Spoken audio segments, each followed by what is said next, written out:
कहानी की शुरुआत में हम डैनी डॉग नाम के एक आदमी को देखते हैं जिसके गले में एक कुत्ते की तरह पट्टा बांधा गया होता है। डैनी है तो एक इंसान, लेकिन उसे एक कुत्ते की तरह रखा जाता है। डैनी को बचपन से ही इंसानों को मारने के लिए ट्रेन किया गया है। जैसे ही उसके गले से पट्टा उतरता है वो बहुत ज्यादा वायलेंट हो जाता है और वो एक मशीन की तरह लोगों को मारने लगता है। डैनी सबको तब तक मारता रहता है जब तक उसका मालिक उसे रोकने को नहीं कहता। पट्टा खुलते ही वो खुद पर कंट्रोल खो देता है और एक खूंखार जानवर की तरह अपने मालिक के सिवा इसके सामने जो भी आता है वह उसे मौत के घाट उतार देता है। लेकिन जैसे ही इसके गले में इसका मालिक पट्टा डाल देता है वो बिल्कुल शांत हो जाता है और जब तक डैनी के गले में पट्टा है तब वो किसी को भी चोट नहीं पहुंचाता। फाइट के दौरान डैनी को भी काफी गहरी चोटें आती हैं, लेकिन डैनी के मालिक ने उसे इस तरह से ट्रेन किया है कि उसे दर्द बिल्कुल भी महसूस नहीं होता। दरअसल डैनी का मालिक, जिसका नाम विक्टर है, वो लोगों को लोन देता है और टाइम पूरा होने पर जब विक्टर को उसके पैसे वापस नहीं मिलते तब विक्टर डैनी का पट्टा खोल देता है और डैनी उन सभी लोगों को बुरी तरह से पीटता है। जिसके बाद विक्टर उस आदमी के पास आता है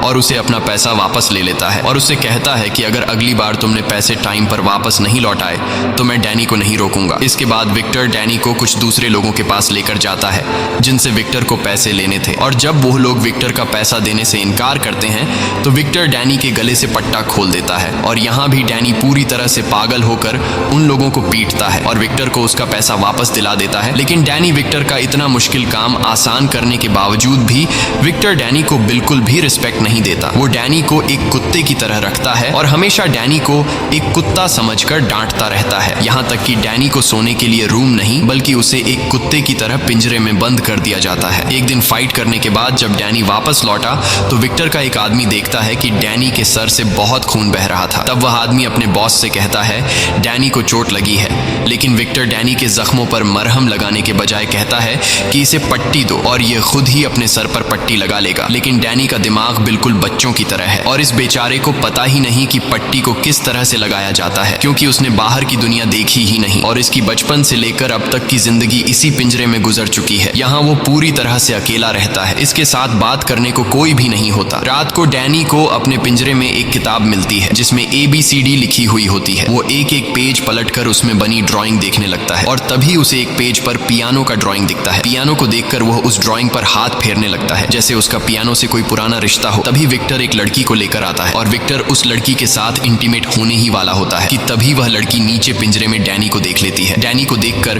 वह लड़की चिल्लाते हुए वहां से चली जाती है। इस तरह से विक्टर के पैसे और रात दोनों बर्बाद हो जाते हैं और वह गुस्से में डैनी को गालियां देने लगता है। लेकिन अब डैनी पर विक्टर की बातों का ज्यादा असर नहीं होता क्योंकि उसे अच्छा बुरा कुछ महसूस नहीं होता था। अगले दिन विक्टर डैनी को फिर से काम पर लेकर जाता है। इस बार उसे एक बॉक्सिंग ओनर से पैसा वसूलना था। बॉक्सिंग क्लब के ओनर विक्टर के सामने एक बहुत ही बड़े पहलवान को लाता है। ओनर को लगा कि इस पहलवान को देखकर विक्टर डर के यहाँ से भाग जाएगा, लेकिन जब डैनी ने बॉक्सिंग क्लब के ओनर के कुछ लोगों को उठा कर पटक दिया तब वह पहलवान भी पीछे हट गया और उसने डैनी के साथ लड़ने से इनकार कर दिया। वह पहलवान बॉक्सिंग क्लब के ओनर से कहता है कि बॉस इसे पैसा दे दो वरना डैनी हम सभी को बहुत मारेगा। इसके बाद विक्टर डैनी को लेकर एक बहुत ही बड़े आदमी के पास पहुंचता है और उससे भी विक्टर को पैसे लेने थे। यह आदमी एक बहुत ही बड़ा हीरो का स्मगलर था, इसलिए विक्टर भी बहुत ही शराफत से उस आदमी से पैसे मांगता है। वो आदमी बहुत ही चालाक था और उसे पता था कि अगर डैनी का पट्टा खुल गया तो वो हमें जिंदा नहीं छोड़ेगा। इसलिए वो आदमी डैनी का पट्टा खोलने से पहले ही विक्टर को पकड़ लेता है और बुरी तरह से विक्टर को पीटने लगता है। ये सब कुछ डैनी की आंखों के सामने हो रहा होता है, लेकिन डैनी कुछ भी नहीं करता क्योंकि उसके गले से पट्टा नहीं उतरा था। यहाँ वो आदमी अपने लोगों से कहता है कि पहले विक्टर को मार डालो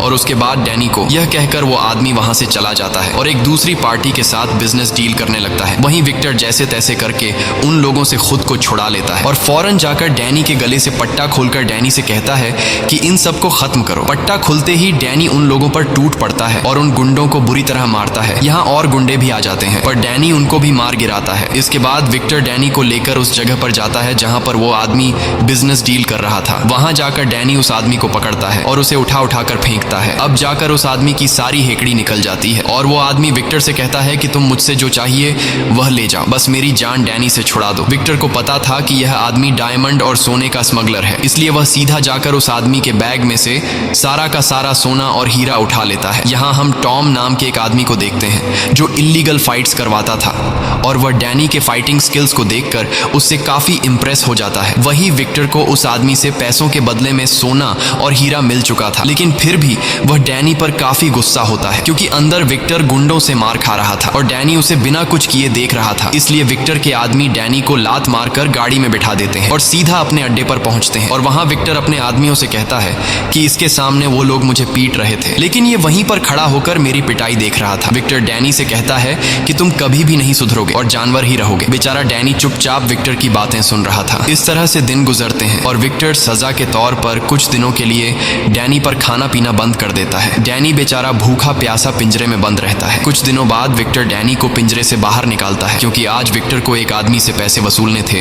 लेकिन विक्टर अब डर चुका था कि डैनी फिर से कोई गलती न कर दे, इसलिए विक्टर डैनी को पहले उस जगह पर ले जाता है और वहां जाकर वह डैनी को समझाता है कि मैं पहले अंदर जाऊंगा और उन लोगों से अपने पैसे वापस मांगूंगा। अगर उन्होंने मुझे पैसे नहीं दिए तो मैं रिमोट का बटन दबा दूंगा, जिससे यह लाल बत्ती जल जाएगी और बत्ती जलते ही तुम्हें सीधा अंदर आकर उन लोगों पर हमला कर देना है। और यह सारी बातें विक्टर बार बार डैनी के सामने रिपीट करता है, ताकि डैनी के दिमाग में यह बैठ जाए कि जैसे ही लाल बत्ती जलेगी उसे अंदर जाना है। इसके बाद विक्टर अपने आदमियों के साथ अंदर चला जाता है और डैनी सीधा खड़ा होकर उस बत्ती को देखने लगता है। इंतजार करते हुए उसे काफी देर हो चुकी थी, पर वह बल्ब जलने का नाम ही नहीं ले रहा था। इसी बीच डैनी की नजर वहां रखे एक खराब पियानो पर पड़ती है और डैनी ने कुछ दिन पहले किताब में पियानो की ड्राइंग देखी थी, इसलिए वह सीधा पियानो के करीब जाता है और पियानो को छूने लगता है। तभी पीछे से एक आदमी आता है जिसका नाम सैम है। सैम एक अंधा है और वह एक पियानो टीचर है। साथ ही साथ सैम खराब हुए पियानो को ठीक करने का काम भी करता है और सैम यहाँ उसी पियानो को ठीक करने के लिए आया है। सैम डैनी को अपने पास बुलाता है और डैनी से उसका नाम पूछता है, लेकिन डैनी कोई भी जवाब नहीं देता। सैम डैनी से कहता है कि मैं एक पियानो टीचर हूँ और मैं यहाँ इस पियानो को ठीक करने के लिए आया हूँ, लेकिन यहाँ मुझे तुम्हारी जरूरत पड़ेगी।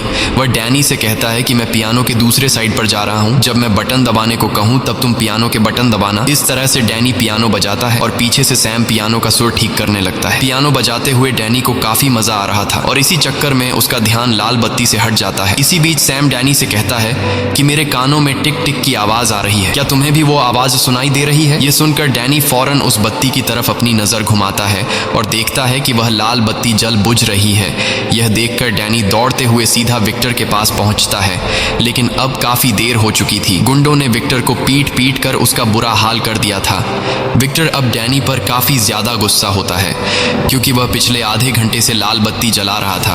अब डैनी को सजा देने के लिए विक्टर उसे अपने अड्डे पर ले आता है और डैनी को पिंजरे में डालकर विक्टर सोचता है कि डैनी को कौन सी सजा दी जाए। तभी विक्टर का आदमी विक्टर के पास आता है और उससे कहता है कि बॉस तुमसे कोई मिलना चाहता है, लेकिन विक्टर अभी किसी से मिलने की हालत में नहीं था, इसलिए वह उस आदमी से मिलने से इनकार कर देता है। पर तब विक्टर का आदमी कहता है कि वो आदमी बहुत ज्यादा पैसों वाला है, जिसके काम के बदले हमें काफी मोटी रकम मिल सकती है। यह सुनकर विक्टर फौरन मान जाता है और वह उसे अंदर आने को कहता है। वह आदमी जब अंदर आता है तो हमें पता चलता है कि यह कोई और नहीं बल्कि टॉम है, जिसने कुछ दिन पहले डैनी की फाइट को देखा था। टॉम विक्टर से कहता है कि तुम्हारे फाइटर को मैंने लड़ते हुए देखा है, जिसकी फाइटिंग स्किल्स काफी अच्छी हैं, इसीलिए मैं तुमसे एक सौदा करना चाहता हूँ। वह आदमी कहता है कि मैं हर महीने एक फाइट ऑर्गेनाइज कराता हूँ, अगर तुम्हारा फाइटर फाइट जीत गया तो तुम्हें इतने पैसे मिलेंगे जितना तुमने सोचा भी नहीं होगा, लेकिन इस मुकाबले में इतना ज्यादा पैसा इसलिए मिलता है क्योंकि हमारा फाइटिंग मुकाबला थोड़ा सख्त है, जिसमें फाइटर को जीतने के लिए सामने वाले फाइटर को जान से मारना पड़ता है। अब विक्टर जो पहले से डैनी पर गुस्सा था और वो डैनी को एक अलग सख्त सजा देने का सोच रहा था, इसलिए विक्टर टॉम के इस ऑफर को एक्सेप्ट कर लेता है। अगले दिन विक्टर डैनी के साथ उस जगह पर जाता है जहां डैनी को एक फाइटर से लड़ना था। यहाँ टॉम विक्टर के पास आता है और उसे अपना फाइटर बताता है और कहता है कि पिछले 15 मुकाबलों में इसे कोई नहीं हरा पाया। वह फाइटर काफी लंबा चौड़ा और खूंखार दिख रहा था, लेकिन जब मुकाबला स्टार्ट होता है और विक्टर डैनी का पट्टा खोलकर डैनी से कहता है कि दिखा दे उसे अपनी पावर, ये सुनते ही डैनी जाकर फुल स्पीड से उस फाइटर के गले में 2-3 पंच मारता है और उसे हमेशा के लिए सुला देता है। ये देखकर सभी लोगों के गले में सांसें अटक जाती हैं और टॉम नाम का वह आदमी जो यहाँ का ऑर्गेनाइजर था, उसे कुछ समझ ही नहीं आता कि फाइट शुरू होने से पहले ही खत्म हो गई। अब वादे के मुताबिक विक्टर को उसके पैसे मिल जाते हैं, जिन्हें पाकर उसकी खुशी का ठिकाना नहीं रहता, क्योंकि यह उसके पूरे साल भर की कमाई थी और उसे अब काम करने की जरूरत नहीं थी। वह कहता है कि अब मैं हमेशा यही फाइट डैनी से करवाऊंगा और ढेर सारा पैसा कमाऊंगा। आज वह बहुत ज्यादा खुश होता है, इसलिए वह डैनी से कहता है कि बता डैनी तुझे क्या चाहिए। डैनी थोड़ी देर चुप रहता है, पर फिर वह बोलता है कि मुझे एक पियानो चाहिए। यह सुनकर विक्टर उसका मजाक उड़ाते हुए कहता है कि पियानो का क्या करेगा, चल आज मैं तुझे एक अच्छे से रेस्टोरेंट में खाना खिलाता हूँ और एक लड़की से तुझे मिलवाता हूँ, क्योंकि तू कभी भी किसी लड़की के साथ नहीं गया। लेकिन डैनी कहता है नहीं, मुझे सिर्फ पियानो ही चाहिए। अब उनकी बातें चल ही रही होती हैं कि तभी एक ट्रक आकर उनकी गाड़ी से जोर से टकराता है, जिससे उनकी कार पलट जाती है। इसके बाद कुछ लोग हथियार लेकर कार से बाहर निकलते हैं और उन पर गोलियों की बारिश कर देते हैं। ये सभी लोग उस गोल्ड स्मगलर के लोग होते हैं जिसे कुछ दिन पहले डैनी ने पीटा था। इस हमले में सभी मारे जाते हैं सिवाय डैनी के, जो उन लोगों से बचकर भाग जाता है और सीधा पहुंचता है उस जगह पर जहां पहले उसकी मुलाकात सैम से हुई थी। सैम वहीं बैठा पियानो ठीक कर रहा था और वह आहट सुनकर समझ जाता है कि यह डैनी है। डैनी बुरी तरह से घायल था और ज्यादा खून बहने की वजह से वह वहीं पर बेहोश हो जाता है। जब डैनी को होश आता है तो वह खुद को एक रूम के अंदर बेड पर पाता है। यह देखकर डैनी बहुत ज्यादा घबरा जाता है क्योंकि उसे बेड पर सोने की आदत नहीं थी और विक्टर ने उसे हमेशा पिंजरे में बंद जमीन पर सुलाया था, इसलिए वह डर कर बेड के नीचे छिप जाता है। कुछ देर बाद वहां सैम आता है। उसे तुरंत ही पता चल जाता है कि डैनी डरा हुआ है, इसलिए वह चुपचाप उसका खाना उसके बेड के नीचे रखकर वहां से चला जाता है। इसी तरह कुछ दिन बीत जाते हैं पर डैनी अपने कमरे से बाहर नहीं आता। एक दिन जब वह कमरे से बाहर आता है तो वह सैम को पियानो बजाते हुए देखता है, पर जैसे ही सैम की सौतेली बेटी विक्टोरिया अंदर आती है उसे देखकर डैनी डरते हुए फिर से अपने कमरे में भाग जाता है। इसके बाद विक्टोरिया सैम के पास जाती है और उससे पूछती है कि डैनी को क्या पसंद है। तब सैम उसे बताता है कि डैनी को म्यूजिक पसंद है। यह सुनकर विक्टोरिया जल्दी से एक पियानो उठाकर सीधा डैनी के रूम में जाती है।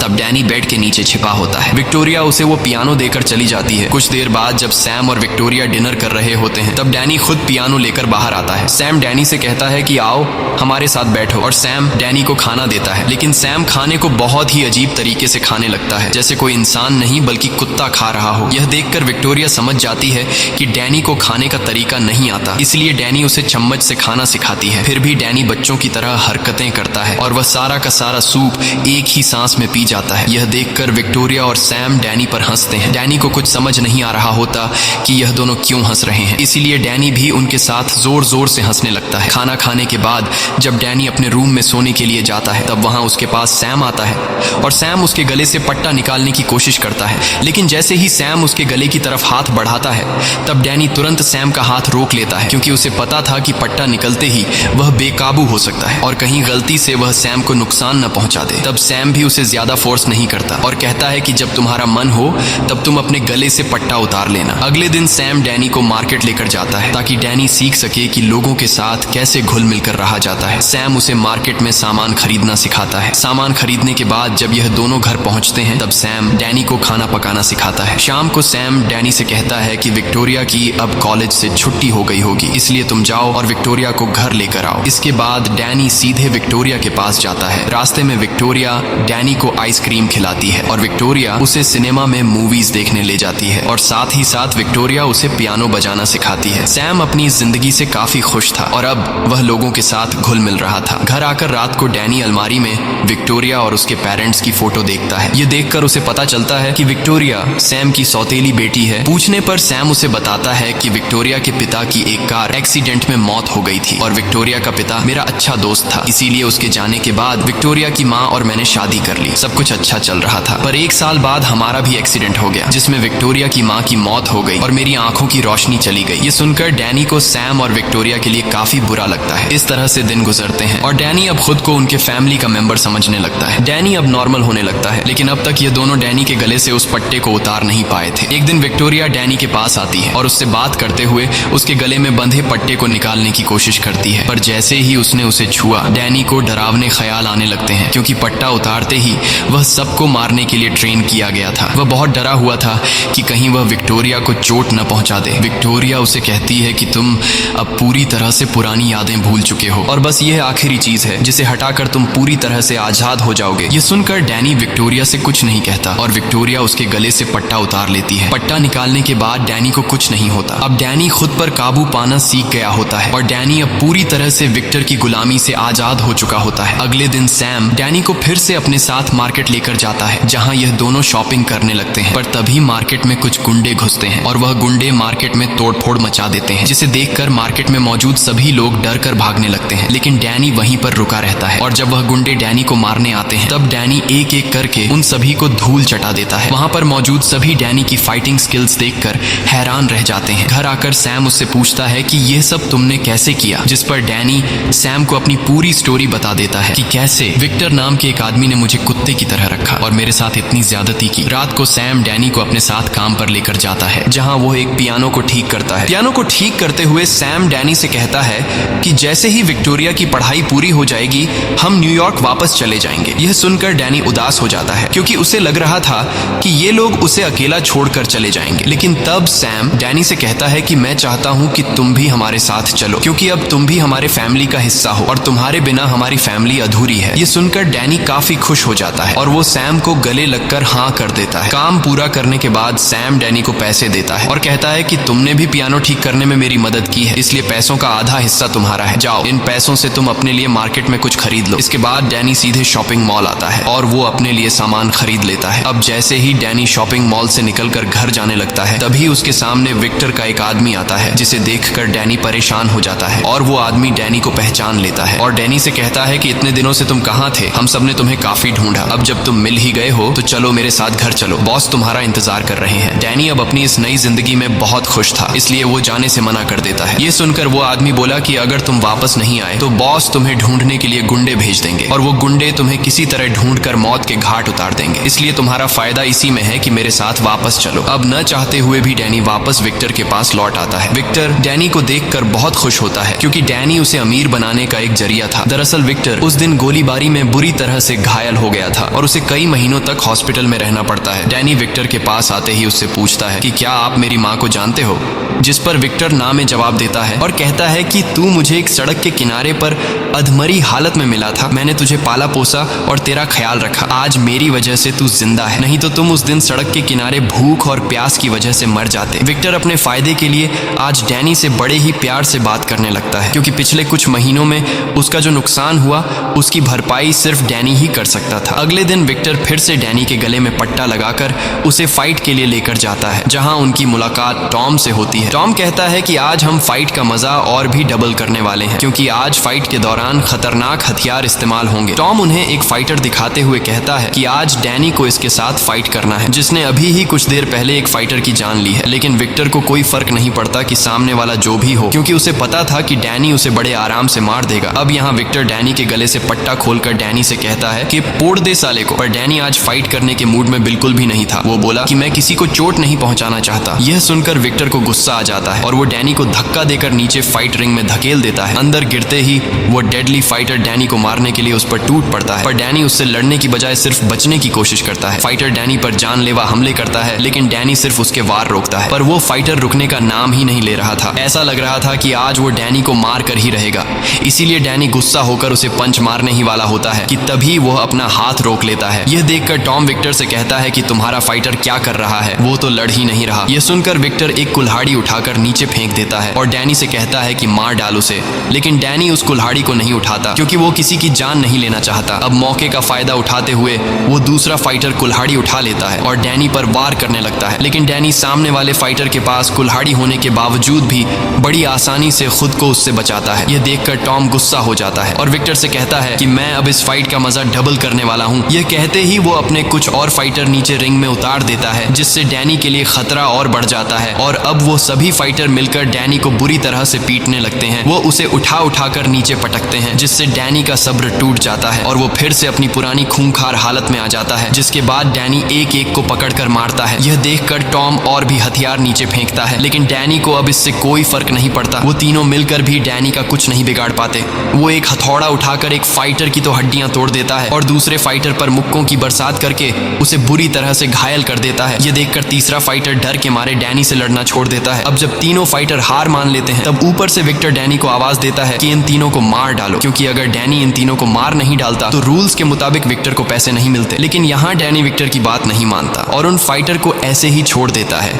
ये देखकर विक्टर बहुत गुस्सा हो जाता है क्योंकि आज डैनी की इतनी बढ़िया फाइट के बावजूद विक्टर ने 1 रुपया भी नहीं कमाया। गुस्से में विक्टर डैनी को अपने अड्डे पर लेकर जाता है और वहाँ ये लोग डैनी को बुरी तरह से पीटते हैं क्योंकि आज की फाइट में उसने विक्टर की कोई बात नहीं मानी।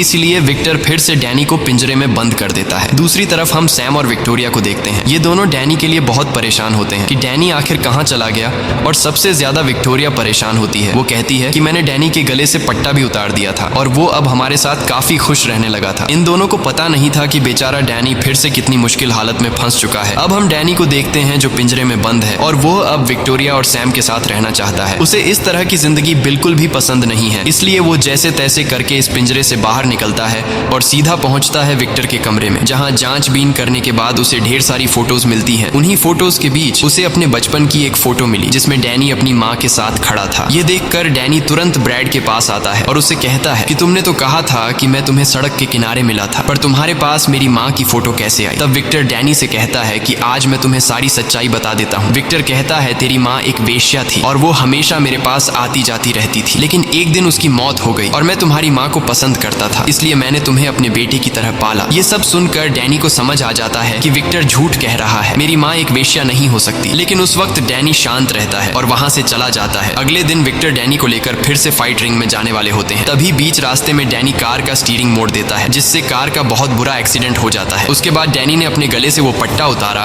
और दौड़कर सैम और विक्टोरिया के घर पहुंचता है। वहां वो विक्टोरिया से कहता है कि मुझे मेरी माँ की फोटो मिल गई है। विक्टोरिया जब उस तस्वीर को देखती है तो वो डैनी को बताती है कि तुम्हारी माँ बहुत ही अच्छे परिवार की औरत लगती है और मुझे लगता है कि तुम्हारी माँ एक पियानो टीचर थी, क्योंकि तस्वीर में उसकी माँ पियानो बजाते हुए नजर आ रही थी। सैम भी वहीं पर मौजूद होता है और वो उनकी बातें सुन रहा होता है। तब सैम विक्टोरिया से कहता है कि फोटो में तुम्हें और क्या क्या दिख रहा है। विक्टोरिया तस्वीर को देखकर बताती है कि डैनी की माँ ने यह तस्वीर एक ऑडिटोरियम में खिंचवाई थी। विक्टोरिया सैम को उस ऑडिटोरियम की हर एक बारीकी बता देती है, जिसे सुनकर सैम समझ जाता है कि यह कौन सा ऑडिटोरियम है। जिसके बाद ये तीनों उसी ऑडिटोरियम में पहुंच जाते हैं जहां डैनी की माँ ने यह तस्वीर खिंचवाई थी। वहां एक बूढ़ी लाइब्रेरियन उन्हें बताती है कि यह लड़की सालों पहले चाइना से यहाँ आई थी और वो बहुत ही बेहतरीन पियानो बजाया करती थी, पर एक दिन वो अचानक से कहीं गायब हो गई और उसका एक बेटा भी था और उसके गायब होने के बाद उसके बेटे का भी किसी को कुछ पता नहीं चला। वो बूढ़ी औरत उन्हें उसकी एक और तस्वीर देती है जिसमें डैनी की माँ का चेहरा साफ दिखाई दे रहा था। इसके बाद ये लोग घर वापस आ जाते हैं। रात को जब विक्टोरिया डैनी के कमरे में आई तो उसने डैनी को देखा, जो अपनी माँ की तस्वीर को देखकर उसे याद कर रहा था। ये देखकर विक्टोरिया भी काफी ज्यादा इमोशनल हो जाती है और विक्टोरिया डैनी से उसकी माँ की तस्वीर लेकर उस तस्वीर को गौर से देखती है और पता लगाती है कि उस फोटो में उसकी माँ कौन सा म्यूजिक बजा रही थी। अब विक्टोरिया डैनी के चेहरे पर मुस्कान लाने के लिए डैनी से कहती है कि तुम सुनना चाहोगे कि तुम्हारी माँ कौन सा म्यूजिक बजाया करती थी? डैनी तुरंत कहता है हाँ, जिसके बाद विक्टोरिया उस म्यूजिक को बजाने लगती है और जैसे ही उस संगीत की धुन डैनी के कानों में पड़ती है उसे अपना बचपन नजर आने लगता है। उसे याद आया कि कई साल पहले जब वो छोटा था तब वो अपनी माँ के साथ था और एक दिन उसकी माँ ने उसे बिल्कुल खामोश रहते हुए एक अलमारी में छुपा दिया। तभी कुछ गुंडे उसके घर में घुसते हैं और उन गुंडों में विक्टर भी था और विक्टर डैनी की माँ को परेशान करने लगता है, क्योंकि डैनी की माँ ने कुछ पैसे विक्टर से उधार लिए थे और आज विक्टर पैसों के बदले में डैनी की माँ से डैनी छीनना चाहता था। लेकिन जैसे ही कुछ गुंडे डैनी को उसकी माँ से छीनने लगते हैं तब बीच में आकर डैनी की माँ विक्टर को रोकने लगती है, जिससे विक्टर गुस्से में आकर डैनी की माँ को शूट कर देता है और फिर विक्टर डैनी को उठाकर अपने साथ ले जाता है। ये सब देखकर डैनी को समझ आ जाता है कि मेरी इस हालत का जिम्मेदार और मेरी माँ को मारने वाला कोई और नहीं बल्कि विक्टर है। और अब ये सारी बातें डैनी सैम और विक्टोरिया को बता देता है और उनसे कहता है कि हमें जल्दी से सामान पैक करके यहाँ से निकलना होगा। वो लोग हमें ढूंढ रहे होंगे, अगर वो यहाँ आ गए तो मेरे साथ तुम दोनों को भी मार देंगे। दूसरी तरफ हम विक्टर को देखते हैं जो उसी मार्केट में पहुंचता है जहाँ से डैनी शॉपिंग किया करता था। विक्टर वहाँ की एक एम्प्लॉई को डैनी की पिक्चर बताकर कहता है कि अगर तुमने मुझे इस आदमी का एड्रेस नहीं दिया तो मैं तुम्हें मार दूंगा। डर के मारे वह एम्प्लॉई विक्टर को डैनी का एड्रेस दे देती है। अब जैसे ही ये लोग यहाँ से निकलने वाले होते हैं तभी विक्टर के गुंडे सैम के घर के बाहर पहुंच जाते हैं। अब डैनी जल्दी से विक्टोरिया और सैम को एक कबर्ड में बंद कर देता है और खुद भागता हुआ उस घर से निकलकर दूसरे घर में चला जाता है ताकि विक्टर को पता न लगे कि डैनी कौन से घर में रहा करता था। बाहर जाकर डैनी उन गुंडों से लड़ने लगता है पर वो गुंडे रुकने का नाम ही नहीं ले रहे थे, मानो विक्टर ने पूरा शहर डैनी के पीछे लगा दिया हो। लेकिन डैनी भी हार नहीं मानता और वह एक एक करके विक्टर के सभी लोगों को मार डालता है। जब विक्टर देखता है कि डैनी ने उसके सभी गुंडों को मार डाला तब विक्टर अपने सबसे खतरनाक फाइटर को डैनी को मारने के लिए भेजता है और इन दोनों के बीच फाइट शुरू हो जाती है। यहाँ दोनों की जबरदस्त फाइट होती है और उस फाइटर के फाइटिंग स्किल से पता चल रहा था कि जैसे वह डैनी की कमजोरियां जानता हो, इसलिए आज डैनी को उसके टक्कर का फाइटर मिला था। वह फाइटर डैनी को मार मार कर उसकी हालत खराब कर देता है। हालांकि डैनी ने भी हार नहीं मानी और वह अपनी आखिरी सांस तक लड़ता रहा। काफी देर तक फाइट होने के बाद आखिरकार डैनी उस फाइटर को भी मार डालता है। अपने सभी फाइटर को मरता हुआ देखकर विक्टर बहुत गुस्सा हो जाता है और अब वह खुद डैनी से लड़ने के लिए आता है और डैनी को देखते ही विक्टर उस पर गोलियां चलाने लगता है। लेकिन डैनी जैसे तैसे खुद को बचाकर वहां से भाग जाता है, लेकिन विक्टर भी उसका पीछा नहीं छोड़ता और वह सीधे उस घर में घुसता है जहां डैनी विक्टोरिया और सैम के साथ रहता था। विक्टर को वहाँ जमीन पर डैनी का पट्टा मिल जाता है, जिसे देखकर विक्टर को पता चल जाता है कि डैनी इसी घर में रहा करता है। और तभी विक्टर डैनी को देख लेता है, जिसे देखकर विक्टर उस पर गन तान लेता है और विक्टर डैनी से कहता है कि यह तुम्हारा घर नहीं है, तुम उस पिंजरे के लिए बने हो। अगर तुम बाहर किसी के साथ रहोगे तो तुम उसके लिए खतरा लाओगे, जैसे तुम इन लोगों के लिए खतरा ले आए। और अब तुम्हारी वजह से ये लोग मरने वाले हैं, लेकिन आज मैं तुम्हें एक चांस देता हूँ। अगर तुम मेरे साथ वापस घर चलो तो मैं इन लोगों को जिंदा छोड़ दूंगा। ये सब सैम और विक्टोरिया भी चुप कर सुन रहे थे। विक्टर मुस्कुराते हुए डैनी को बहकाने की कोशिश करता है और पट्टा निकालकर डैनी से कहता है कि मेरे साथ चलो, तुम्हारी असली दुनिया यह नहीं बल्कि उस पिंजरे वाली जिंदगी है, वहाँ तुम खुश रहोगे। और अगर तुम मेरे साथ नहीं गए तो तुम यहाँ जिन लोगों के साथ रहते हो मैं उन्हें मार दूंगा। ये सुनकर डैनी घबरा जाता है और वह विक्टोरिया और सैम की जिंदगी बचाने के लिए वापस विक्टर के पास जाता है। अब जैसे ही विक्टर उसे पट्टा पहनाने वाला होता है तभी डैनी विक्टर का हाथ रोक लेता है और कहता है कि अब से यही मेरा घर है। ये कहने के बाद वह विक्टर पर हमला कर देता है और विक्टर को बुरी तरह से मारने लगता है, क्योंकि आज डैनी को विक्टर से अपनी माँ का बदला लेना था। अब जैसे ही डैनी विक्टर को मारने वाला होता है तभी सैम और विक्टोरिया उसे ऐसा करने से रोक लेते हैं। विक्टर उसे भड़काने के लिए बोला, डैनी अपनी माँ को याद कर, मैंने उसके साथ क्या क्या नहीं किया, मैं हर रोज उसके साथ गलत करता था। ये सुनकर डैनी अपने गुस्से पर काबू नहीं रख पाता है। अब इससे पहले कि डैनी विक्टर को जान से मार पाता, सैम ने उसका मुंह बंद करने के लिए उसके सिर पर फ्लावर पॉट दे मारा, जिससे वह बेहोश हो गया। अब डैनी को भड़काने वाला कोई नहीं था, इसलिए वह शांत हो जाता है। कुछ देर बाद वहाँ पुलिस आ जाती है और पुलिस विक्टर को पकड़कर उम्र भर के लिए जेल में डाल देती है। इस तरह से दिन गुजरते हैं और डैनी को अब एक नई फैमिली मिल चुकी थी। डैनी अब काफी खुश रहने लगता है, क्योंकि अब वो उस नरक जैसी जिंदगी से पूरी तरह से आजाद हो चुका था। मूवी के एंड में हम देखते हैं कि आज विक्टोरिया की म्यूजिक की परफॉर्मेंस देखने के लिए हजारों लोग आए हैं, लेकिन म्यूजिक स्टार्ट होने से पहले विक्टोरिया कहती है कि आज का मेरा ये म्यूजिक मैं अपने एक खास आदमी को डेडिकेट कर रही हूँ। तब डैनी सैम से कहता है कि वो तुम्हारे बारे में बात कर रही है, लेकिन सैम कहता है नहीं, वो तुम्हारे बारे में बात कर रही है क्योंकि तुम उसके लिए सबसे खास हो। इसके बाद हम देखते हैं कि विक्टोरिया उसी म्यूजिक को बजाती है जिसे डैनी की माँ ने लिखा था। ये देखकर डैनी काफी खुश होता है। इसी के साथ ये कहानी खत्म हो जाती है। अगर आपको ये वीडियो अच्छी लगी हो तो हमारे चैनल को सब्सक्राइब और वीडियो को लाइक जरूर कीजिएगा।